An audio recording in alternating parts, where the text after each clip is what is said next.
Billionaire told pregnant wife to be grateful. Then the mistress opened a letter that changed everything.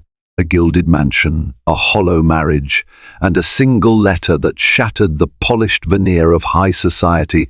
This is the story of Daniel Harrington, the multimillionaire who once stood on top of the world. To outsiders, he was a charismatic dealmaker, a loving husband to the elegant Clara, and a quiet philanthropist whose fortune seemed unstoppable, but behind closed doors, arrogance consumed him. When Clara became pregnant, he demanded she be grateful, dismissing her hopes and fears with cold indifference. The Harrington estate sat on sprawling acres just outside of Charleston, South Carolina, an imposing Georgian-style mansion that had welcomed royalty, famous actors, and politicians through its carved mahogany doors. On a typical day, the house sparkled under the southern sun, the lawns impeccably manicured, the driveway lined with cherry blossom trees. But on this particular morning, the hush that enveloped the estate was akin to that of a funeral. Something unspoken hovered in the hallways.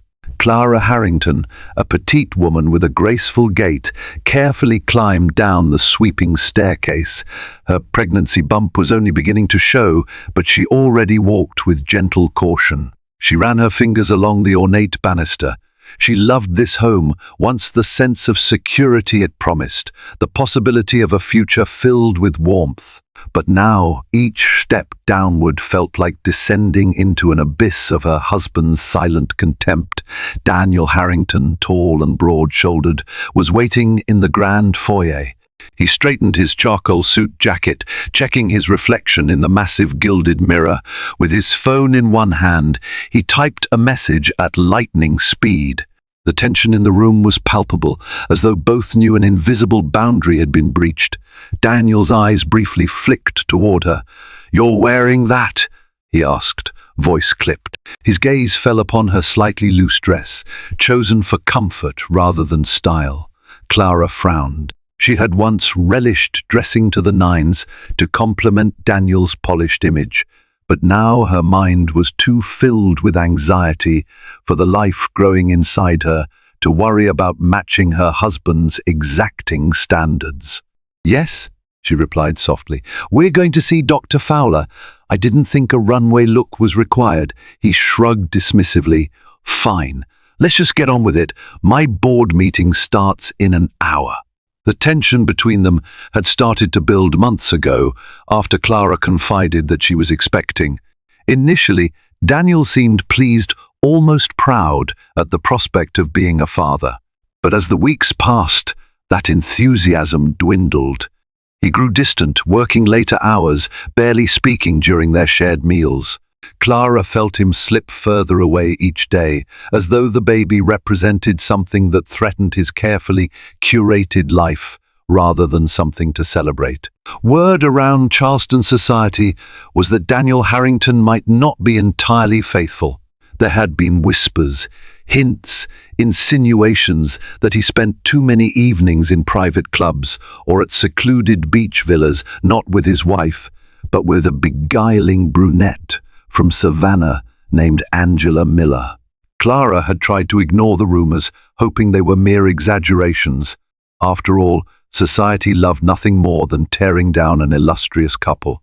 But the cracks in her marriage grew wider, and a heavy sense of dread settled in her chest whenever Daniel went on business trips. She knew better than to ask direct questions. Daniel loathed feeling cornered. He paid the mortgage, the staff, the bills, and he never missed an opportunity to remind her of it. Lately, he had become especially cruel in his dismissal, leaving her feeling powerless. Yet Clara reminded herself of one thing: this child was hers to protect, no matter what it took. So, as they walked outside to the waiting limousine, she silently prayed that, for the sake of the little life blossoming inside her, Daniel would one day remember how to be the man she once loved before it was too late. By the time they reached Dr. Fowler's private office, a sophisticated suite on the upper floor of Charleston Memorial Medical Building, Daniel's mood had not improved. Clara tried to focus on the excitement of hearing the baby's heartbeat. She had been carrying so much fear and uncertainty in recent weeks that she clung to any small sign of hope, any reminder that within her lay a reason to keep going. They were greeted by a warm receptionist, Marie, who recognized Clara instantly, though she hesitated when she saw Daniel's stern expression. Clara offered a thin smile. "We have a 10 o'clock appointment with Dr. Fowler." Marie nodded. "Of course, Mrs. Harrington, Dr. Fowler will be right with you. Please make yourselves comfortable." Daniel didn't so much as glance at the luxurious seating area, replete with plush velvet chairs and walls adorned with pastel prints of mother and child silhouettes. Instead, he strode to the far window, phone in hand, tapping away. His presence felt more like a passing storm. For a moment, Clara wished she could simply do this appointment alone. In her daydreams, she imagined a loving husband sitting beside her, holding her hand, asking every question about the baby's well-being. Instead, Daniel's silence reminded her of how alone she truly was. A few minutes later, Dr. Abigail Fowler emerged. She was a tall woman with a warm smile and an air of calm that immediately put Clara at ease. She shook both their hands, though Daniel barely looked up from his phone. Behind Dr. Fowler, the ultrasound technician, Samantha, waited politely. Once in the examination room, Dr. Fowler gestured to the reclining chair. "Clara, let's have you lie down and see how the baby's doing." Clara settled herself onto the chair, heart pounding with anxious anticipation. Samantha prepared the ultrasound machine, squirting a cool gel on Clara's abdomen. The moment the black and white image appeared on the screen, a rhythmic whooshing sound filled the room. Clara felt tears prick her eyes at the sound of the baby's heartbeat. Clara laughed softly, tears threatening to spill over. "It sounds beautiful." She turned to glance at Daniel, hoping to catch a glimmer of that fatherly pride he'd once shown. But Daniel only managed a curt nod before returning his eyes to the phone. "You'll need plenty of rest," Dr. Fowler advised, "and, Mr. Harrington, your support will be crucial in these months." Pregnancy can be stressful, physically and emotionally. Daniel put away his phone just for a moment and forced a polite smile. "Of course, doctor. I'm a busy man, but I'm doing what I can." Clara's heart sank. She could practically feel the lie in the room. She thanked Dr. Fowler and stood, wiping the gel from her belly. Samantha printed out a few ultrasound pictures and handed them to Clara, who held them as though they were precious gems. Daniel murmured something about an urgent phone call as he made his exit. "Doctor," Clara offered a grateful nod. She knew she would have to be strong, possibly stronger than she had ever been in her life. Because as they rode back home in tense silence, with Daniel typing furiously on his phone, Clara sensed that whatever was going on behind his distant gaze was growing larger by the day. The house staff, acutely aware of the tension, kept their distance, as if not to disturb whatever invisible barrier had fallen between husband and wife. "Can't you handle it yourself? That's what I pay you for." Clara paused, heart racing. Whoever Daniel was speaking with seemed to have him agitated. She pressed her ear against the door. "Look, if Angela's making demands, deal with it," Daniel said more quietly.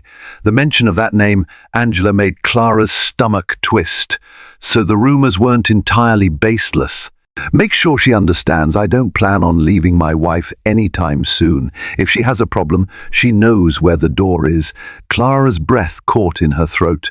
It wasn't exactly an admission of love for another woman, but it was definitely a confirmation that Angela was more than just a rumor. She considered barging in, confronting him outright. But a fear more profound than her anger stopped her. She still had to think of her unborn child. Caution for now seemed the wisest course. She turned away, tears burning in her eyes. He cleared his throat, as though summoning the right words. "We should talk," he said. His voice lacked its usual commanding presence. Clara shut her book and looked up, heart pounding. "Yes, we should." He paced the room, rubbing the back of his neck. About the baby, I've been busy. It's not that I don't care. Then show me, Clara said softly, her voice trembling. I am alone in this house all day. You hardly speak to me. I'm supposed to be resting and keeping my stress levels down. But how can I when I feel like a prisoner here? Daniel frowned. Don't exaggerate. You've got every comfort money can buy. Most women would be grateful. Those words, be grateful, hit her like a punch to the gut. She stood up, eyes blazing. Grateful for what, Daniel? Your absence? Your dismissiveness? The rumors about your mistress? His face darkened. Watch yourself, Clara. His tone dripped with warning, as though she were crossing a line that would have consequences. Something inside her snapped. I heard you on the phone. Don't lie to me. Don't insult me by pretending I'm a fool. Daniel inhaled sharply.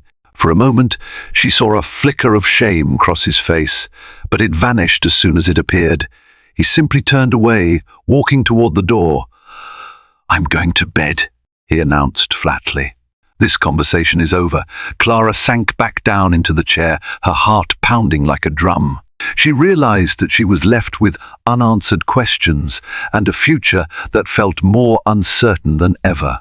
As she clutched a hand to her abdomen, she vowed that no matter what, she would not allow Daniel's indifference or Angela's shadow to harm the life she was carrying. If he wouldn't protect their family, then she would have to do it herself. In the weeks that followed, Daniel's aloofness grew more pronounced.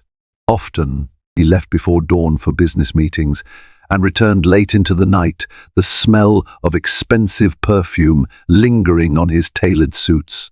The house staff exchanged sympathetic glances whenever Clara passed by, but no one dared utter a word. The Harringtons were, after all, a powerful family, and gossip within the estate was a surefire way to lose one's job. Clara, determined to keep her spirits up for the baby's sake, spent her days reading parenting books, practicing prenatal yoga, and confiding in her closest friend, Marina Stone. Marina was one of the few people allowed to visit the mansion. Without prior notice, Clara had insisted on it.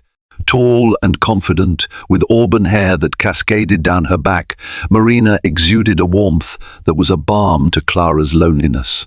One afternoon they sat together in the sunroom. The glass walls framed a view of the estate's rose garden, where the first buds of spring were opening. Marina noticed the dark circles under Clara's eyes immediately. Clara, you look exhausted, Marina said gently. Clara tried to force a smile. I'm managing. I just wish Daniel would be more present. Marina reached for Clara's hand. You can't force him to be the husband you want him to be, but you can figure out what you're willing to tolerate and what you're not. Clara swallowed hard. She thought of the baby, about being financially dependent, about the judgments of Charleston society should she publicly confront Daniel. I feel trapped, she admitted. I love him. Or at least, I love the man I thought he was.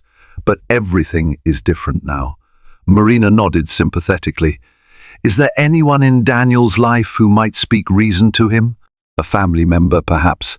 Clara let out a bitter laugh. Daniel's parents had passed away years ago, and his older sister, Patricia Harrington, was even more ruthless in matters of image.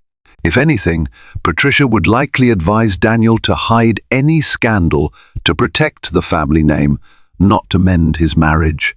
Before they could continue, the butler appeared. Madam, there is someone at the gate asking for you, he said, voice tinged with concern. A Miss Angela Miller. At the mention of that name, Clara froze. Marina's eyes widened. What does she want? The butler shifted uncomfortably. She says it's urgent. Should I send her away? A cold sweat beaded on Clara's forehead. She could scarcely believe that Angela would show up here, on her doorstep, at her own home. Part of her wanted to let the butler turn Angela away, but something deeper, perhaps a desperate need for truth, urged her otherwise. Clara stood, feeling her heart pound in her chest. Let her in. Marina clutched Clara's arm. Are you sure about this? Clara nodded. I need answers. I need to understand exactly what's going on between her and my husband. Moments later, Angela Miller stepped into the sunroom. She was indeed a beguiling brunette, her dark hair styled into cascading waves, her lips painted a bold shade of red.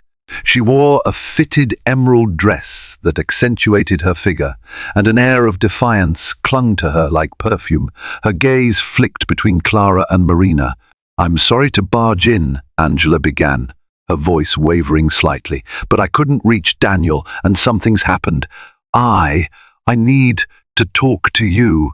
Clara steadied herself, trying to keep her composure. Her baby fluttered inside her, as though sensing her tension. "What is it that you need to say?" Angela exhaled, stepping closer. "I never intended to come here or get between you and Daniel." Her eyes glistened with tears. "But there are things Daniel hasn't told you, things that could destroy the life you've built. And I can't be silent anymore. My future depends on it too." At that moment, everything seemed to swirl in Clara's mind: anger, fear, confusion, heartbreak. She wondered if learning the truth would free her or break her beyond repair. Either way, she knew there was no going back after this. Silence weighed heavily in the sunroom as Marina discreetly excused herself. Sensing the intensity of the impending conversation, Angela glanced around, appearing both nervous and determined. The quiet tick-tock of a nearby grandfather clock seemed to amplify the tension between the two women. Clara took a seat, feeling her legs threaten to give out beneath her. "All right," she said, forcing a calm she did not feel. "Talk." Angela's hands trembled, and she clasped them together in her lap. "First, I need you to know I'm not here to rub anything in your face. Yes, Daniel and I have been involved, but he always insisted your relationship was essentially over. He made promises to me." Clara's pulse raced. Promises. The thought that Daniel could be weaving a web of lies to her and to this woman simultaneously struck her like an ice-cold slap. "Go on," she managed. Angela took a deep breath. "He told me he was preparing to leave you. He said you were emotionally distant, that he'd tried to make it work, but it was hopeless. He claimed you wanted nothing but his money and prestige, that your marriage was an arrangement of convenience." Clara felt a surge of bitter anger. How dare Daniel paint her as the gold digger when he had been the one throwing wealth around to maintain an appearance? Yet she tried to keep her voice level. "That's not the truth." Angela nodded, shame evident in her eyes. "I see that now. At first, I believed him because I wanted to. I was in love with him, or at least I thought I was. But lately, he's been treating me the same way he treats you, from what I gather. Cold, dismissive, and there's something else." Clara tensed. "What is it?" Angela reached into her purse and withdrew a letter, sealed in an unassuming white envelope. She looked down at it, as though it were a loaded gun. "This letter came to my apartment by courier yesterday. I wasn't supposed to open it. It's addressed to Daniel, but I did, out of curiosity." Angela swallowed hard. "I'll spare you all the legal jargon, but it's from a law firm in Atlanta. It references a trust fund that Daniel set up in his name and in mine." Clara blinked, confusion taking over. "Why would he set up a trust fund in your name?" Angela's eyes brimmed with tears again. "Because I'm pregnant too." Those words hung in the air, slicing through Clara's heart like a knife. Her hand instinctively went to her own belly. She felt a swirl of nausea and fear, as though the world were caving in around her. "How far along?" she whispered, her voice trembling. 2 months, Angela replied, voice quivering. "He promised he'd leave you and marry me so we could raise this child together. But it's clear now he never intended to do that. This trust fund is hush money, or worse. He wants me out of his life. He wants to control me, possibly bribe me to stay silent." Clara closed her eyes for a moment, trying to steady her breathing. Her husband's callous disregard for life, for fidelity, for honesty, felt almost surreal. She recalled his dismissive words, "Be grateful," as though her pregnancy was just a side note in his grand scheme. And all the while, he had been weaving a similar tale for another woman. A mixture of empathy and anger coursed through Clara. She opened her eyes, focusing on Angela. "Why tell me all this?" Angela exhaled a shuddery breath. "Because I'm alone too. Daniel's ignoring my calls, and I can't go to the media, he'd crush me. I hoped maybe you could help me figure out what to do. If we stand together, maybe we can make him take responsibility, or at the very least, protect our children from his manipulations." Clara stared at the letter, her mind racing. If Daniel was setting up clandestine trust funds, who knew what else he might be hiding? In that moment, she saw Angela not just as a threat or a rival, but as another victim of Daniel's insatiable need for control. Their children, innocent lives, were caught in a tangled web of deceit. With trembling hands, Clara accepted the letter from Angela. She glanced at the content, scanning legal phrases that confirmed Angela's story. She felt her voice catch in her throat. "He can't keep doing this. It's not right. But what can we do?" Angela's gaze hardened with resolve. "We stand up to him. We make him realize that these lives, yours, mine, our babies, are not mere pawns in his game." Though Clara felt weak and betrayed, a kernel of defiance sparked in her chest. She had spent too many months feeling powerless, but now she had a reason to fight back. For her own unborn child, for Angela's, and maybe for herself. She carefully set the letter on the glass table. "We'll confront him," she whispered, the words resonating like a vow. "But first, we need to make sure we know what we're dealing with. Because Daniel Harrington doesn't lose easily." That same night, Daniel came home later than usual, a faint swirl of perfume, Angela's brand, still clinging to his suit jacket. He made no apology, offered no explanation. Clara, who had spent the evening strategizing with Angela, felt her pulse thrum with tension. Angela had left, agreeing to let Clara handle Daniel first. But they planned to meet again soon and pool their resources. The idea of forming an alliance with the mistress who once threatened her marriage was a twist Clara never anticipated. Yet their shared predicament transcended jealousy. As Daniel removed his cufflinks, Clara marched into the living room, letter in hand. She turned on the overhead chandelier, flooding the room with a harsh light that left nowhere to hide. "We need to talk," she said, voice sharper than she intended. Daniel glanced at her, seemingly irritated by her tone. "Can it wait until morning? It's been a long day." "Not this time." She thrust the letter toward him. "Read." He frowned, snatching the envelope from her grasp. As he read, his expression darkened. "Where did you get this?" he demanded. "Angela brought it to me," Clara replied, her eyes never leaving his face. She watched for the slightest crack in his composure. "She told me everything." He let the letter fall to his side, face flushed with anger or perhaps panic. "You had no right to open my personal mail," Clara scoffed. "A trust fund for your mistress's child is hardly personal when you're married to me, Daniel. And while we're at it, she says she's pregnant. Is that true?" Daniel stared at her, jaw clenched. "It's complicated." Clara felt her voice tremble with rage and sorrow. "I'm pregnant with your child as well. Did you think you could just keep us both in the dark forever?" He stepped closer, voice low. "That's not what this is about. I was taking care of the situation. I told you I handle things." "You should have stayed out of it." Her cheeks burned with indignation. "So, you wanted me to be grateful for the scraps of your attention while you paid off Angela to keep quiet? How dare you treat people like chess pieces?" Daniel threw the letter onto a nearby table. "You wouldn't understand. Our marriage was never just about love. You enjoyed the lifestyle, the mansion, the social status. Don't pretend you didn't. I made sure you never wanted for anything." Clara's eyes welled with tears, though fury still fueled her. "I wanted a husband who cared, who would be there for me and our child." not a man juggling mistresses and hush-money arrangements. His composure cracked, revealing a flash of raw anger.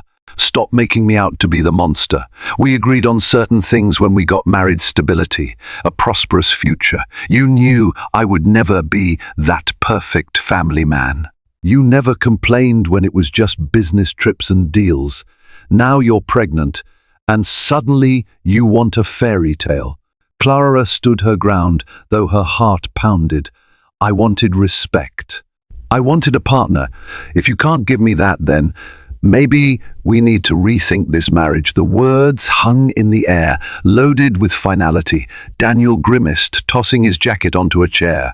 For a moment he looked tired, as though the weight of his duplicity had finally become too heavy, but then he regained his icy composure. "You know what happens if you try to leave me, right?" he said quietly. "You have no income of your own.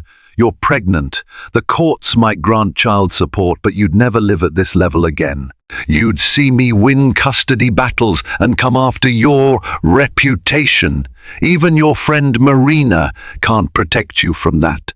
Charleston society would swallow you alive." Clara flinched at his brutal words, but she refused to cower. She felt the flutter of her baby beneath her ribs, a reminder that she wasn't alone. "I won't stay married to a man who threatens me. I'll find a way." Daniel shook his head, a twisted sneer on his lips. "Be careful, Clara. It's a cold world without my protection. Remember that." Then, without another word, he stormed upstairs, leaving Clara trembling with adrenaline and heartbreak. She realized with frightening clarity that she was dealing with a man who would go to great lengths to preserve his empire. And if she had any hope of protecting herself and her child, she needed more than anger. She needed a plan. Clara woke the next morning with a sense of resolve she hadn't felt in months. She called Marina, updating her on the confrontation and her plan to meet Angela once more. Then she gathered whatever bits of information she could about Daniel's business affairs. If he intended to leverage his wealth and connections against her, she wanted to know the weaknesses in his armor. She dug through old files in Daniel's study, careful to do so when he was out scanning documents that detailed various real estate investments, corporate stakes, and a labyrinthine network of shell companies. The complexity was dizzying, but one name consistently appeared: Harrington Holdings, LLC. It was the umbrella under which Daniel managed most of his assets. Oddly enough, references to this holding company also showed up in old newspaper clippings about an heirloom diamond ring once auctioned at Christie's, proceeds rumored to benefit hush-hush philanthropic endeavors. The more Clara read, the more she realized Daniel's fortune went well beyond the official narrative he presented to the public. In the corner of the study, she found a locked cabinet. She hunted for the key, eventually discovering it behind one of Daniel's engraved whiskey glasses on a shelf. Inside were letters, legal contracts, and even more, telling several envelopes marked confidential. Clara's hands shook as she opened them, finding documents that indicated Daniel had transferred large sums of money to an account in the Cayman Islands under the name Am Consulting. Am Angela Miller? She felt her heart hammer in her chest. If Daniel was funneling money offshore to Angela, it might be tied to the trust fund or something even more clandestine. Determined to piece together the puzzle, Clara made copies of everything, careful to replace the originals exactly as she found them. She locked the cabinet back up and put the copied documents in a hidden compartment of her old jewelry box, an heirloom from her late grandmother, Harriet Lawson. There was a time Harriet's name meant something in old Charleston circles, and the memory of that proud lineage bolstered Clara's courage. Later that day, Clara and Angela met in a cozy cafe near the waterfront. It was neutral ground and away from the society circles that frequented the more upscale establishments. They took a corner booth, each wearing large sunglasses, half worried that paparazzi or curious socialites might spot them together. Angela sipped her chamomile tea, looking exhausted. I had a scare this morning. Somebody was following me, I swear. It was a black sedan with tinted windows. When I turned a corner, it vanished. But it felt like a warning. Clara swallowed hard. She had no doubt Daniel would go to extremes to keep them in line, especially if he sensed their alliance. "We need to be careful," she said, voice low. "I found documents in his study that link him to offshore accounts. In your initials, am consulting. I think he's hiding money, maybe to avoid legal obligations if this goes public." Angela's eyes widened. "So that's where the trust fund money might be coming from. But how do we use that information?" Clara removed the copies from her purse. "We gather as much proof as we can, and then we decide whether to confront him directly again or go to a lawyer. We might threaten legal action. That could force Daniel to negotiate on our terms." Angela studied the documents, her lips pressed into a thin line. "You're risking a lot by helping me, Clara." Clara's gaze softened.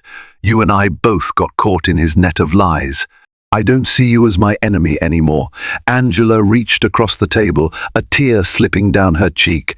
"Thank you. If you hadn't taken me seriously, I'd be completely alone." A renewed sense of resolve passed between them. They were no longer just two women torn apart by betrayal. They were unexpected allies standing up to a powerful man who thought he could manipulate them both. Before they parted ways, Angela paused. "I also have some messages from Daniel.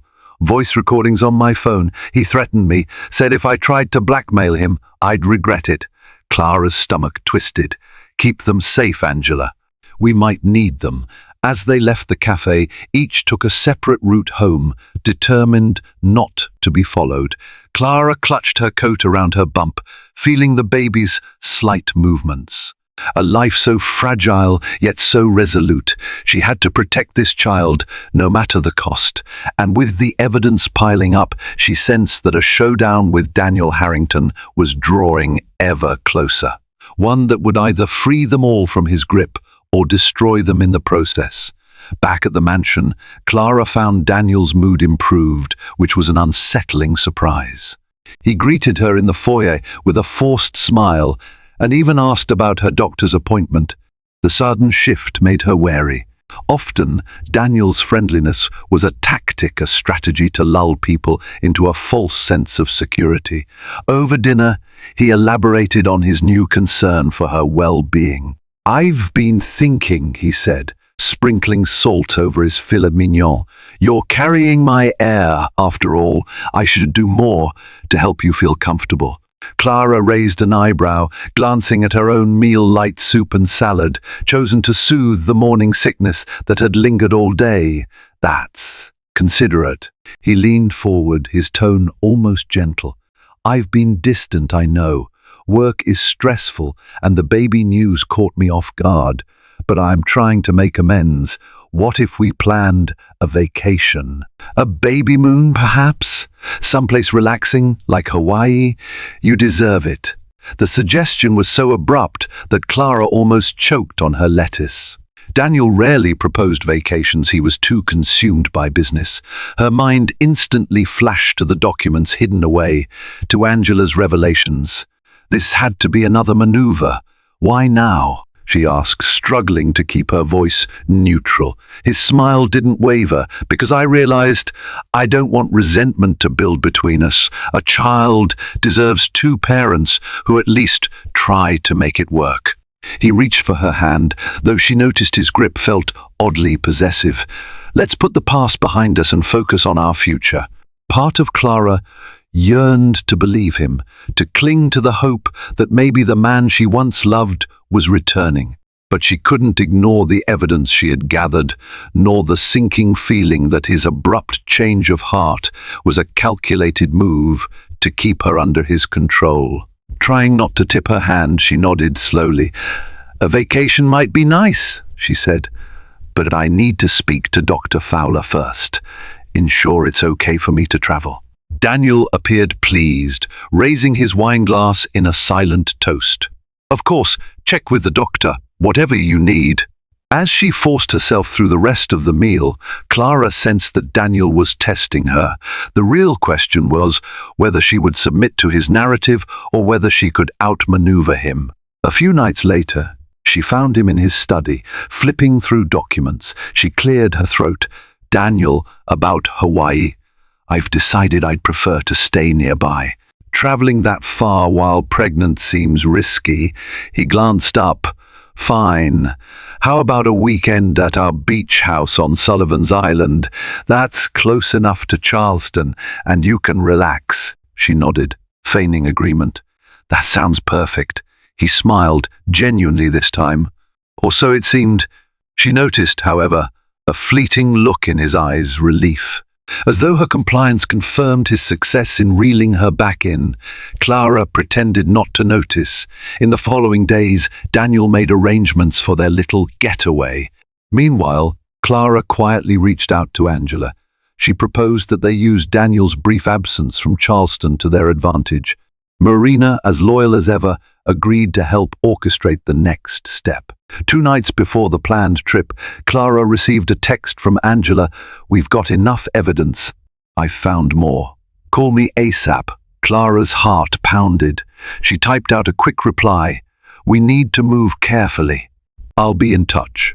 All the while, Daniel continued his charade of being the attentive husband, but Clara knew his kindness was only a veneer.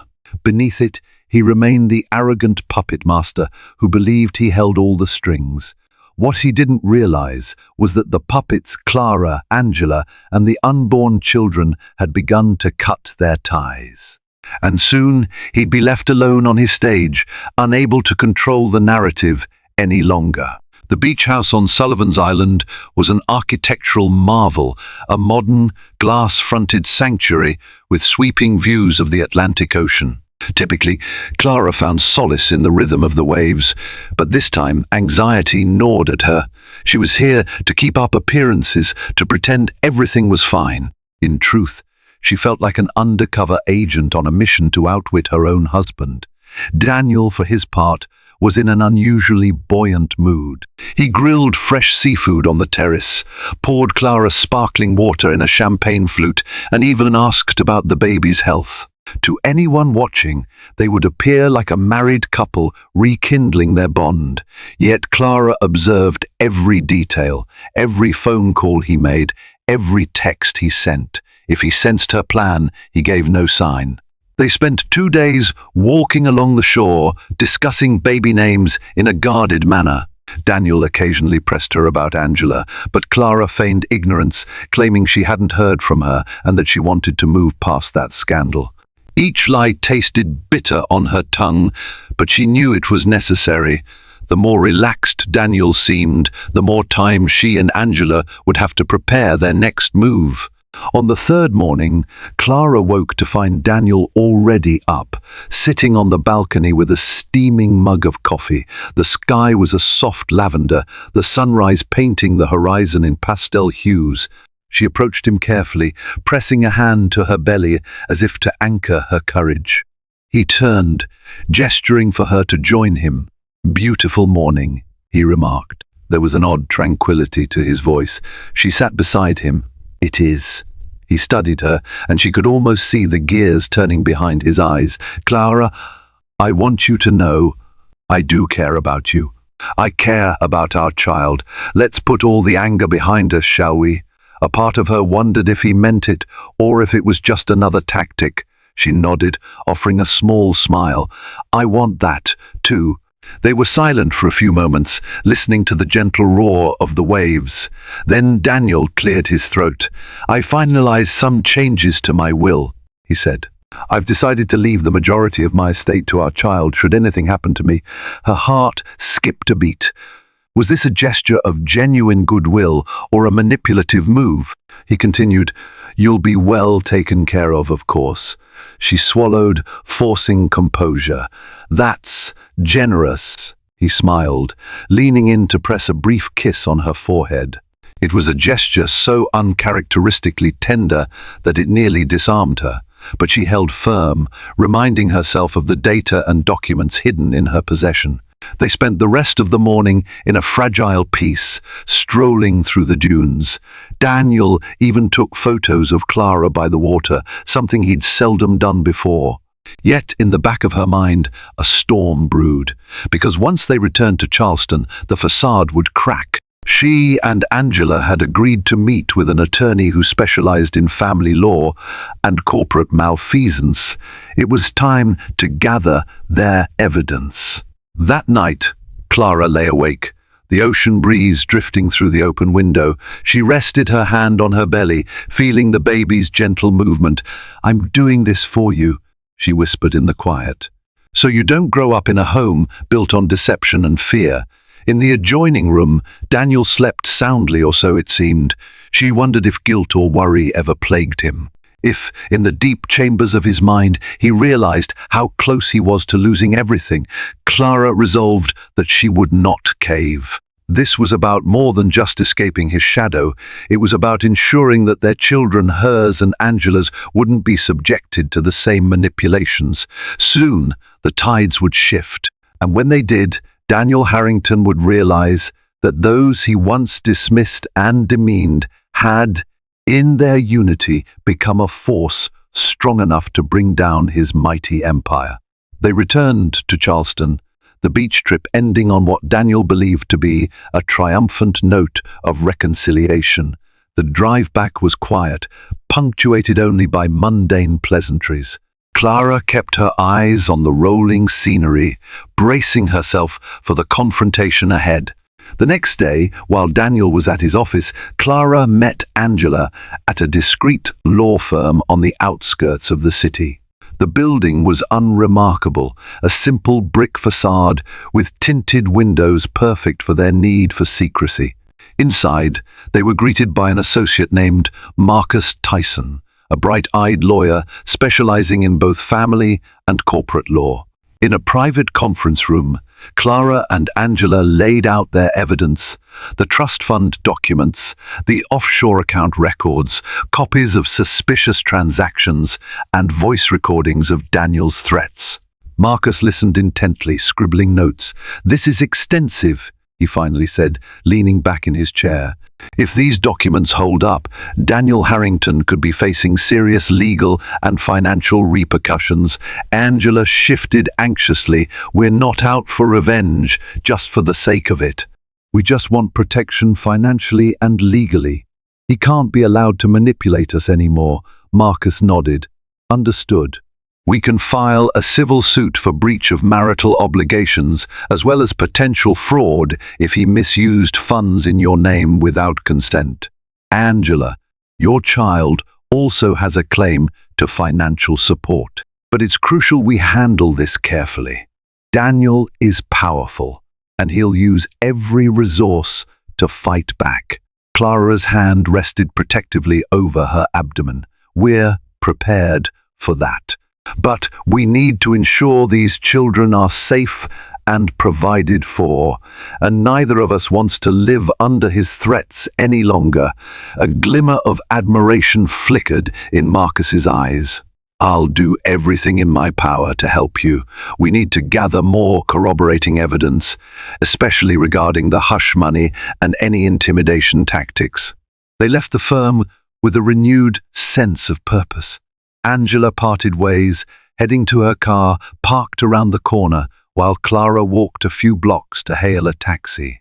She dialed Marina, explaining what transpired. Marina promised to be on standby for any moral or logistical support they might need.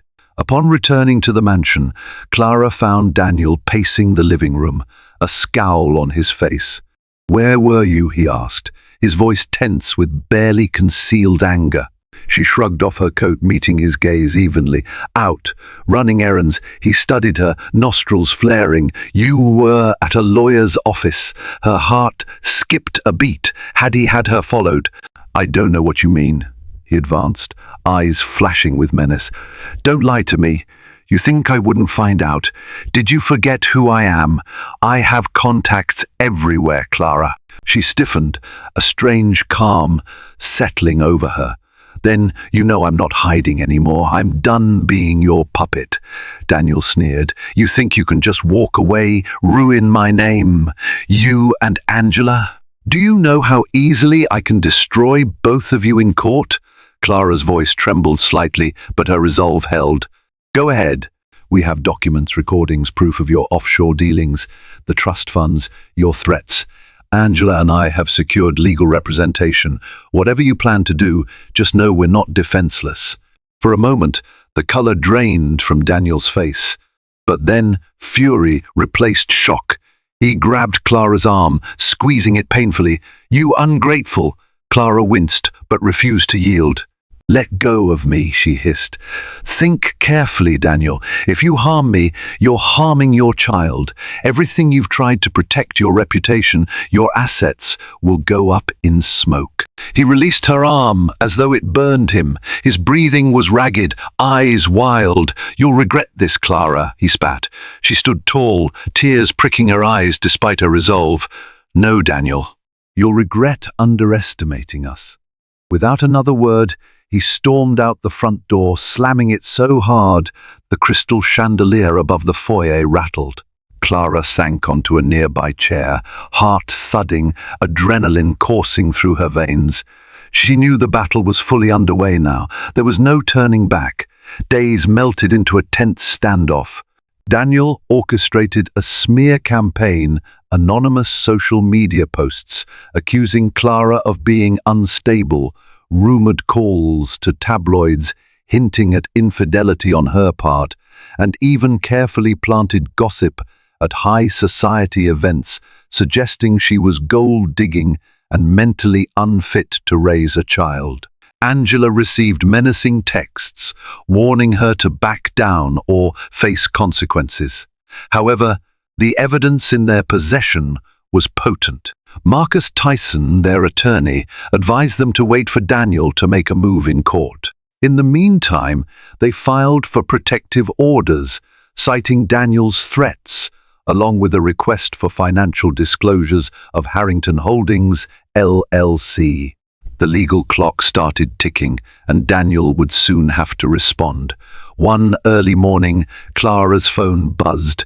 She checked the screen to find a text from Angela, urgent, call me. Clara called immediately, panic thrumming in her veins. He's freezing my accounts, Angela said, voice trembling.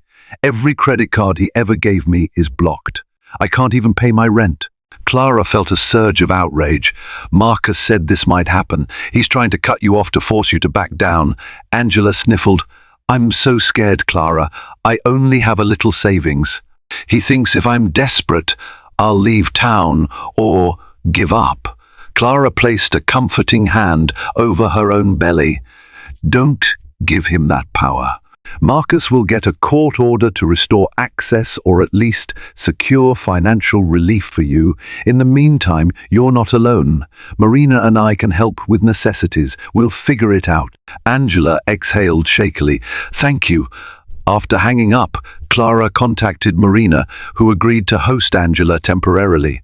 It felt surreal, Clara's friend taking in Daniel's mistress, but desperation made for unexpected alliances. Marina had a guest room, and it would keep Angela safe from intimidation. Or so they hoped. Meanwhile, the Harrington mansion echoed with emptiness. Daniel spent most nights away claiming business trips, but more likely plotting new tactics to break them. Clara steeled herself, taking solace in her growing baby bump and the knowledge that soon she'd be free of his manipulations. One afternoon, as she walked through the rose garden for some fresh air, she found a letter wedged into the gate. Her heart raced. Who would leave a note here, unnoticed by the staff or the security cameras? The envelope was plain, with no return address. She opened it carefully. Clara, I have powerful friends in the highest circles. You will not win this. Drop the lawsuit, or there will be consequences. I can make you disappear. D.H. Terror coursed through her. This was a direct threat on her life, or so it seemed. She took a steadying breath and photographed the note with her phone, sending it to Marcus, Angela, and Marina. Then she placed it in a sealed plastic bag for evidence. If Daniel was stooping to such blatant intimidation, it meant he was getting desperate. Later that evening, Marina called. "I have some news," she said, excitement tinging her voice. "A journalist friend of mine, Sarah Donovan, is interested in your story. She's seen too many cases of powerful men burying their misdeeds. She might be willing to expose Daniel's schemes on a major platform." Clara hesitated. Going public could be the nuclear option, but maybe that's what it would take to finally corner Daniel. "Let's meet with her, but carefully, in secret." As she ended the call, Clara realized how drastically her life had changed. She was no longer the shy socialite who silently endured her husband's neglect. She was fighting back, forging alliances, gathering evidence, and preparing to expose him if necessary. The final showdown loomed on the horizon. For the sake of her child, she would not let fear dictate her actions anymore. The crescendo came on a rainy Tuesday afternoon. Dark clouds brooded over Charleston, as though reflecting the storm of emotions that had built to this climax. Clara, Angela, and Marina rendezvoused at a nondescript office building where Sarah Donovan awaited them. The journalist was a sharp-eyed woman with a compassionate demeanor. She listened intently as they laid out every piece of evidence: Daniel's hush money, the secret trust funds, the intimidation, and the threat-laden note. Sarah's brow furrowed deeper with every revelation. "This is explosive," she said. "If I publish this story, Daniel Harrington's entire empire could crumble. Are you prepared for that?" Clara's throat tightened. She thought of the mansion, her once rosy dreams of a perfect family, her child's future. "We're prepared," she said softly, glancing at Angela, who nodded in agreement. "He left us no choice." Sarah tapped her notepad. "I'll need corroboration and documents to prove everything. We'll face legal threats, possibly lawsuits, but if we stand together, truth can prevail." They handed over scanned copies of documents, carefully redacted to protect certain personal details. Angela shared voice recordings of Daniel's calls. Clara shared the menacing letter found in the rose garden. Sarah's eyes gleamed with journalistic fervor. "This could be my biggest story yet, and yours as well." After the meeting, Clara took a separate taxi back to the mansion. She found Daniel waiting for her in the living room, hair disheveled, tie askew. On the coffee table lay an array of legal papers. He looked up, rage etched in every line of his face. "You've gone too far," he growled, slamming a hand on the table. "I just got word from my attorney. You filed for a protective order and you're working with a journalist?" Clara squared her shoulders, her heartbeat pounding in her ears. "I am. You threatened me, Daniel. I won't be intimidated." He advanced, his voice low and dangerous. "Don't you realize what you're doing? You're tarnishing my name, risking everything. I gave you wealth, status. You gave me neglect and lies." Clara snapped, tears of anger welling in her eyes. "I'm not your property. Angela's not your property. Our children are not bargaining chips." Daniel's fists clenched. "If you go through with this, I'll drag you through a legal hell you can't imagine.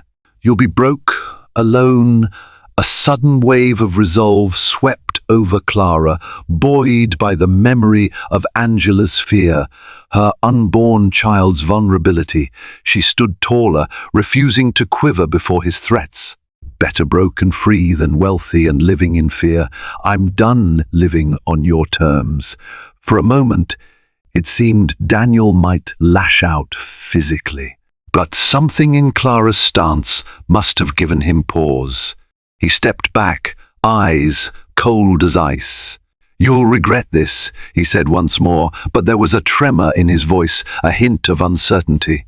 Clara watched as he stormed out, slamming the door behind him. She wondered if this would be the last time he walked out of her life, or just another battle in the war he'd declared. Either way, she refused to be coward. She'd shed tears, lost illusions, and sacrificed her peace for the sake of her child's future.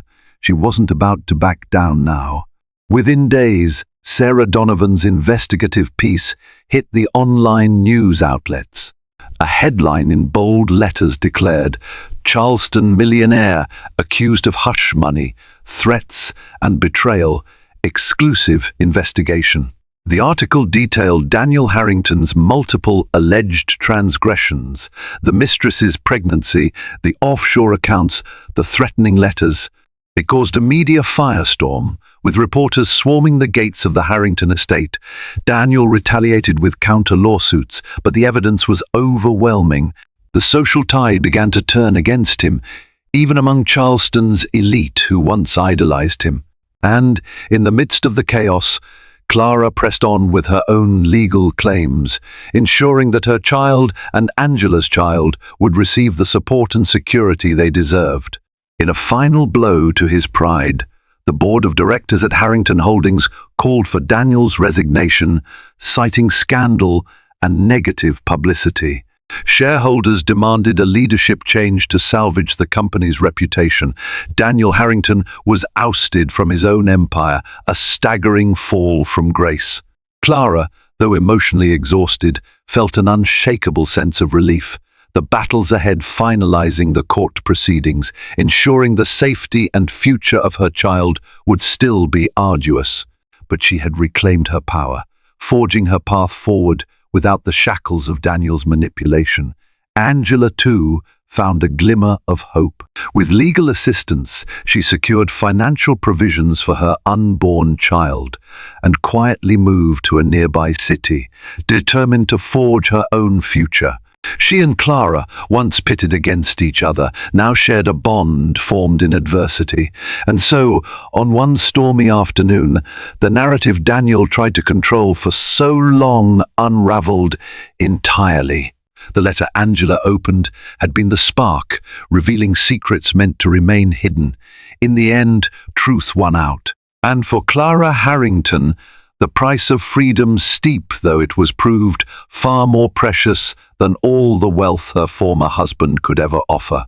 Thank you for watching and listening to the tale of Millionaire told pregnant wife to be grateful. Then the mistress opened a letter that changed everything. This story reminds us all that no matter how grand a facade may appear, the truth has a way of revealing itself. Clara's journey shows the power of determination and courage, even when facing overwhelming odds. From heartbreak to victory, she found her strength by forging new alliances and standing firm in her convictions. If this story moved you, or if you want more dramatic real-life tales, please consider liking this video, sharing it with your friends, and most importantly, subscribing to the channel. Your support helps bring more eye-opening narratives to light. Let's keep uncovering the hidden truths, celebrating resilience, and reminding ourselves that justice can prevail even against the most daunting of challenges. Thank you, and see you next time.